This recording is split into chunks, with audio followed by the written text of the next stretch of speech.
Good afternoon, everybody, and welcome to another edition of Real Talks. I'm your host, David Steele, along with Kyle. How we doing, Kyle? Doing good. We've had some technical difficulties on YouTube if you've tried to watch this video beforehand, but we're gonna do it on this just a regular video here for now. So the joys of live stream, or trying to live stream at least.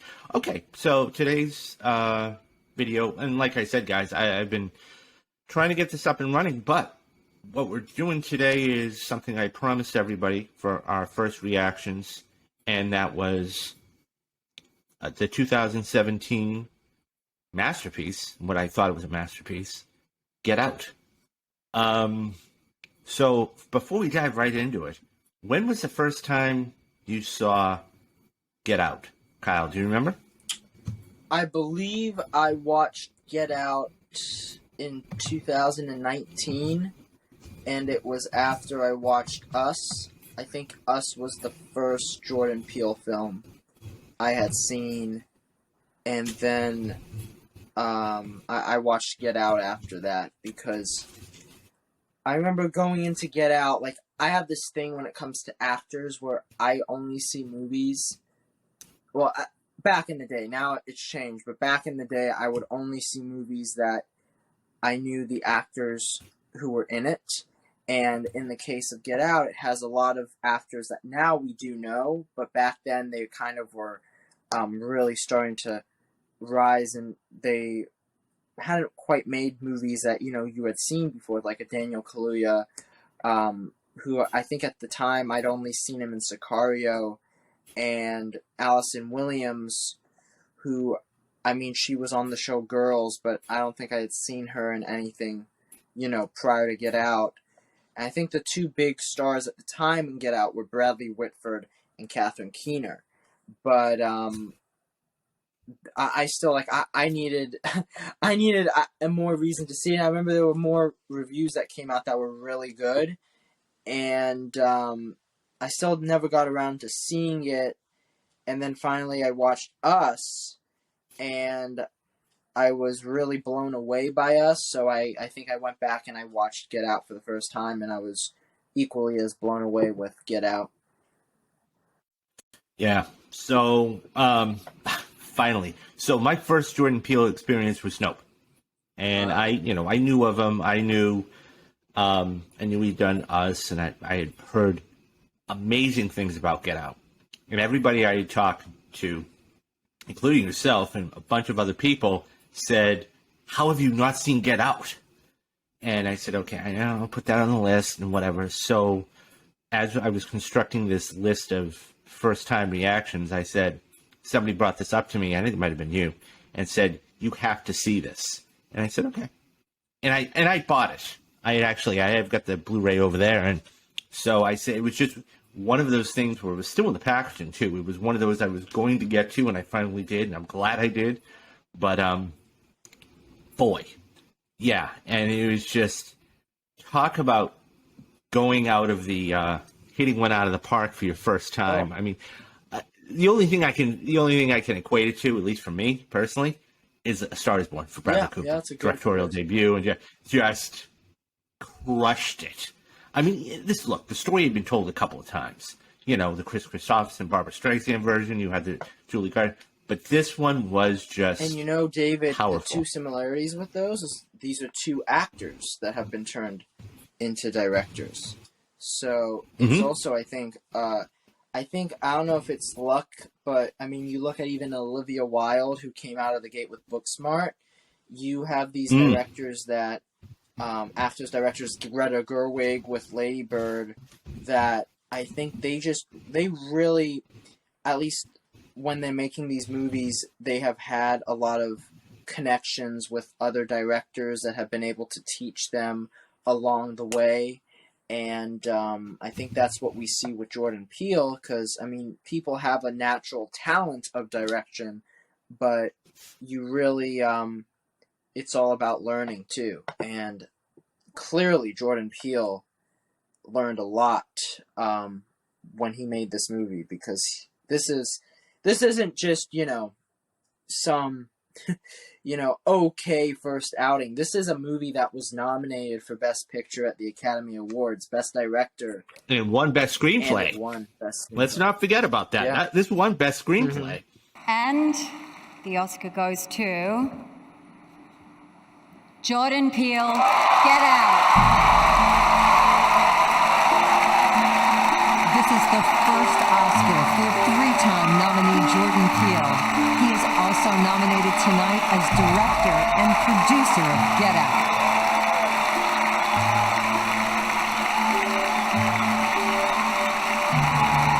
So, I mean, he was the first, not to say, but he was the first African-American ever to win Best Screenplay Academy Award. And just, all right. So, real quickly, before we get into it, I was doing a little research. And this actually premiered almost the end of January at Sundance. And then the next month came to a wide release. But do you know, off the top of your head, can you take a guess at what the budget was for this film? I'm gonna guess $12 million. $4.5 million, Kyle. $4.5 million. Wow. And it made $255 million worldwide. That is just unbelievable. So, David, to continue on to the point you said earlier about our relationship with the movie, I do remember very vividly the Rotten Tomatoes scores were through the roof with this film, to the point where I remember when the Blu-ray came out, it had the certified fresh sticker on it, and whenever you see that sticker on a movie DVD or Blu-ray, that means this is a great film. And I remember that. So let's get started with this. So the opening sequence, you have a man. We're not going to go blow for blow, but I did write down some notes that I wanted to really touch upon because I thought they were important. So the first scene, really, when you have the guy walking down the street and he's on his phone, he's looking at his phone for directions. What really got me was the juxtaposition in color. So he's walking at night. Okay, he's an African-American man walking at night, and you see this white car. And I just thought the difference in color was spectacular. And he stops underneath the this lamppost, and you see him abduct him. And then the music, the song that was playing was actually to the beat of how he was dragging him. And I'm like, wow, that's so impressive that you're able to correlate and coincide those two things together. And that's just the first 5 minutes of the film. Unbelievable. Then, so we, and a lot of this misdirection was done in the first act. The opening sequence when Allison Williams' character is basically, she comes to Daniel Kaluuya's, Chris's house, and, they're packing, and she's trying to say all these things, and he basically says, do they know I'm black? And so he's like, no, and she makes a joke, and then, she's like, my father loves Obama, blah, blah, blah. I've never dated a black man before. And that comes into play later on in the film. So 30 minutes in the film was really when, the first time. So when we see Chris go outside, and he's about ready to have a smoke because that was the whole thing. His parents were like, you really shouldn't be smoking. So he goes out, and you see one of the groundskeepers running straight toward him. And then you see the, he takes a turn to the left, and he gets startled. And then he turns around, and you see Georgetta standing there in the window. Another fantastic display of light to dark. And it was just, you go from almost complete darkness to a blinding light. I thought that was wow.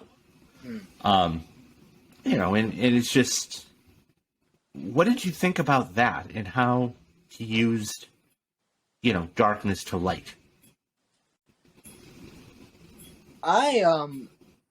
I think it really just shows you like Jordan Peele's knack as a filmmaker for planting, the little details in every scene.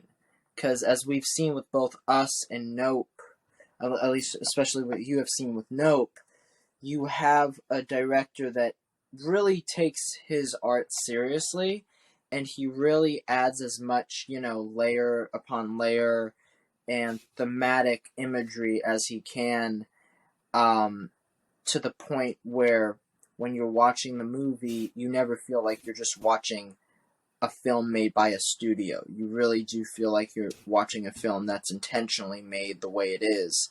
I never noticed that with the white car at the beginning. That's a good catch. I know I watched a video of Jordan Peele answering like Reddit questions, and someone mentioned the fact that there's a scene at the end with Rose, Allison Williams' character, and she's on her computer and she's having milk and Fruit Loops.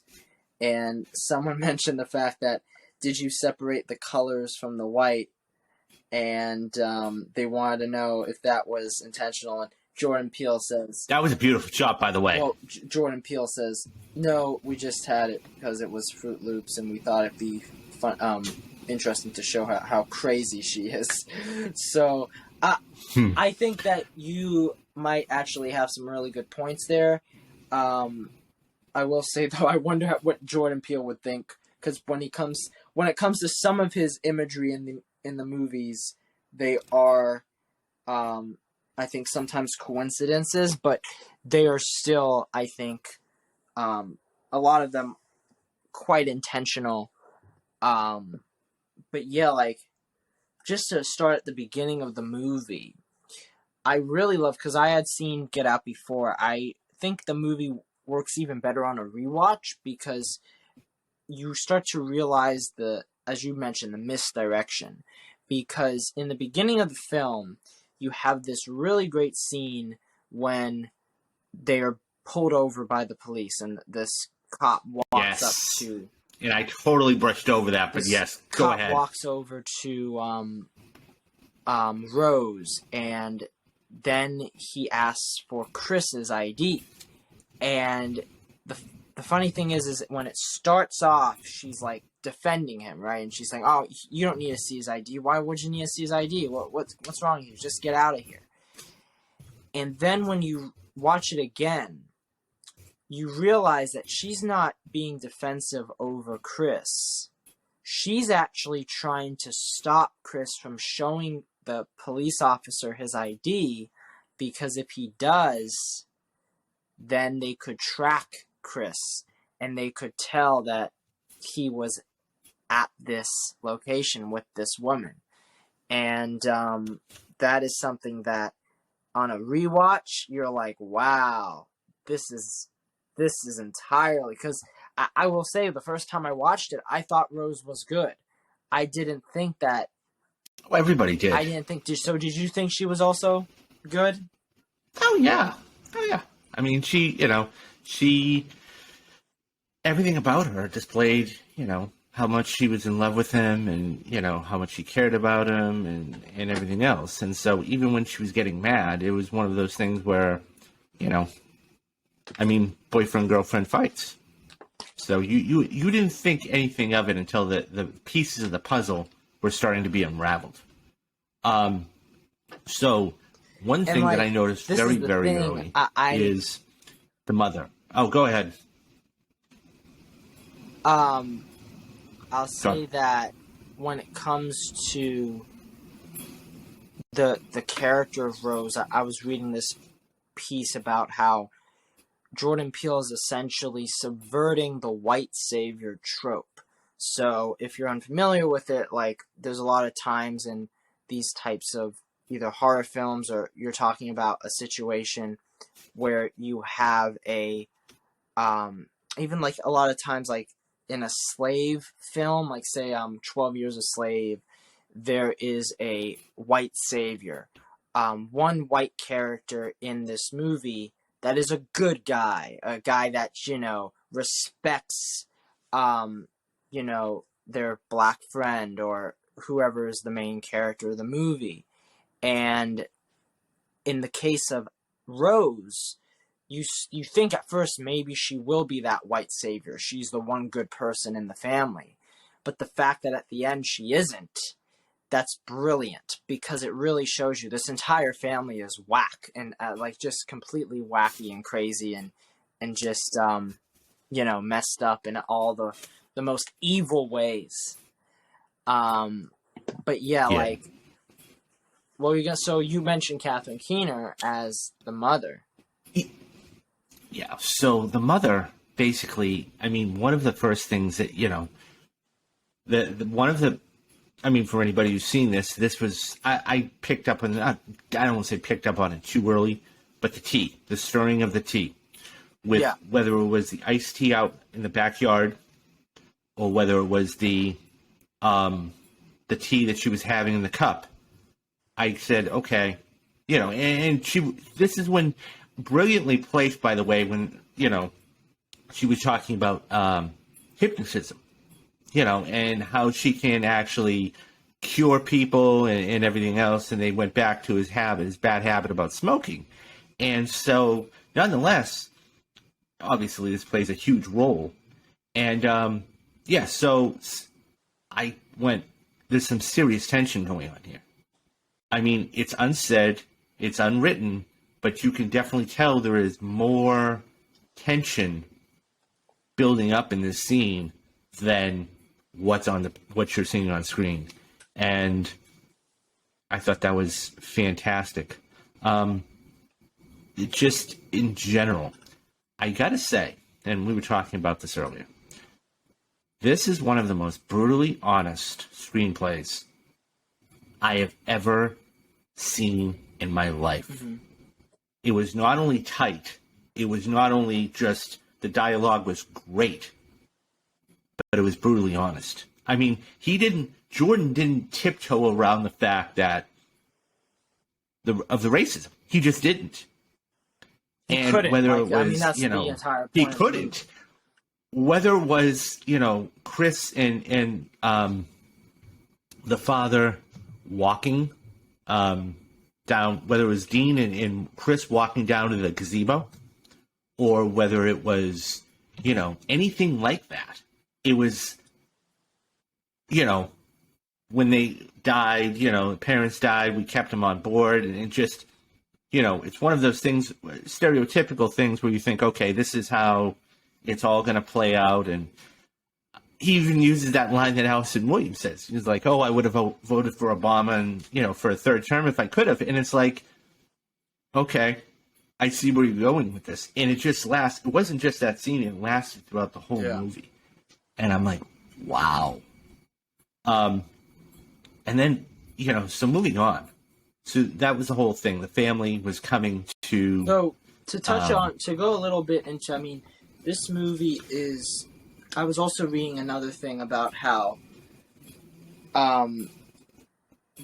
Jordan Peele could have made the villains of the movie like your traditional lumberjack wielding, far right, people, and not to insult any lumberjacks out there, but the traditional, when you think of racism, you tend to think of, people in like the southern states, and like a lot of people that are, whether they are, alt-right, or they are really, really, obviously racist. The fact that this movie portrays the villains as, what I was reading, like they're like, basically they are liberals, they are people that you would probably see in the supermarket or see in a store, and you'd probably be like, oh wow, you wouldn't have a second thought about them. And that's how they get away with it, because it's the idea in this movie that it kind of goes into the element of how, I think when you look at racism, there's this ignorance in especially white liberal communities, where a lot of them are still ignorant of the facts of racism and of what's going on. And I was reading this thing where Jordan Peele talked about, like, after Obama was president, there was this post-racial way of thinking that people thought that, oh, racism is cured after Obama's now president. And that was the complete opposite of the truth. And I mean, after Obama left office, we had just as much, strife and hatred, and we still have that today. And it's something that I think he was really apt in telling. He also talked about how when he was making this movie, I don't know about if you knew about this, David, but this movie had an alternate ending, and the original ending of the film was Chris's character ending up in prison, and he would not have won. He would have been arrested, and it was going to be more realistic in a way, but after a bunch of, whether it's shootings, whether it is police brutality, a number of elements affecting Black lives and the Black Lives Matter movement, Jordan Peele was like, you know what, we're going to have a happy ending, and we're going to make it where he actually does get out. And that's a really interesting thing for them to do, because it gives him a win, and it's in a movie that really is, combating against a lot of the basic elements that people have been accustomed to seeing, whether it's like a Guess Who's Coming to Dinner in the movies, the original Guess Who's Coming to Dinner, and then you have a lot of these things in this movie that are really, really something that you really haven't seen before. And he's able to explore this within the horror genre, and it captured a lot of people. And it's really, really fascinating. Yeah, I mean, there's a whole political angle to what you were talking about, the how it was done, and I'm sure most films have alternate endings, anyways. It's just that it's this one was this one ended right. I think it just ended the proper way, considering the circumstances of everything that has gone on and everything else. So the speaking to that, you have the family all gathers, and that's the scene where Rose and Chris are upstairs in the bedroom, and they look at they look outside the window, and they see all these black cars coming in. So, which, by the way, I mean, if you want to say that was an interesting, okay. So moving on, you see, one of Walter actually greeting all of these people, and so Chris then goes downstairs, and you have Dean introduce him to all these people, and it's the one person that asks the question, well, how do you deal with being an African? And by the way, this was a straight editorial question for today's society. If you can't figure this out, this was a straight editorial question. He says, how do you deal with being an African American in today's society? And talk about blunt, in your face, to the point, okay. And he's like, and he kind of wanted to beat around the bush.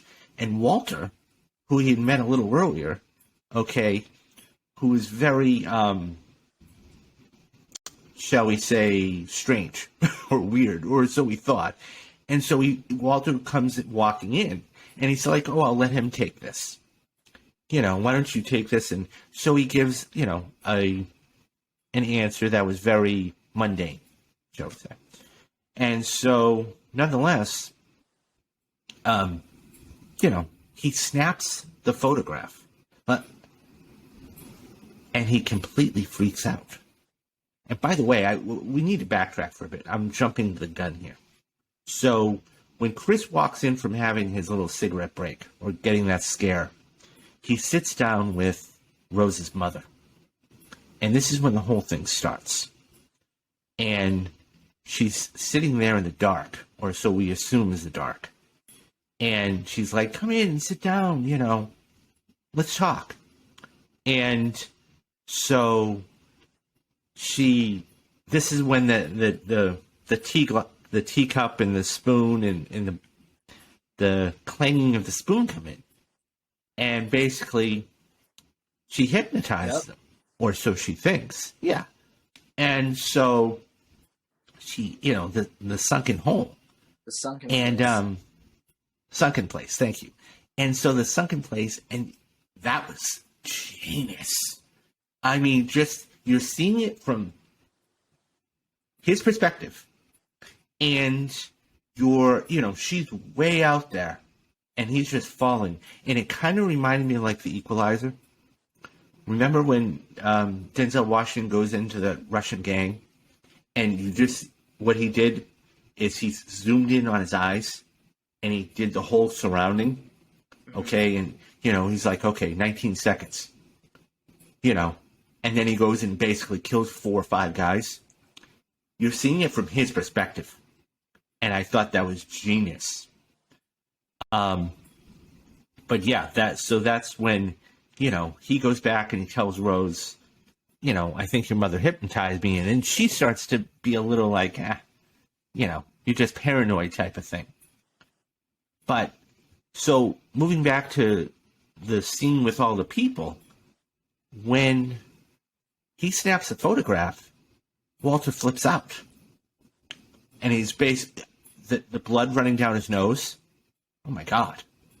And he says, get out, get out, get out. And it's like, what the fuck? What's going on?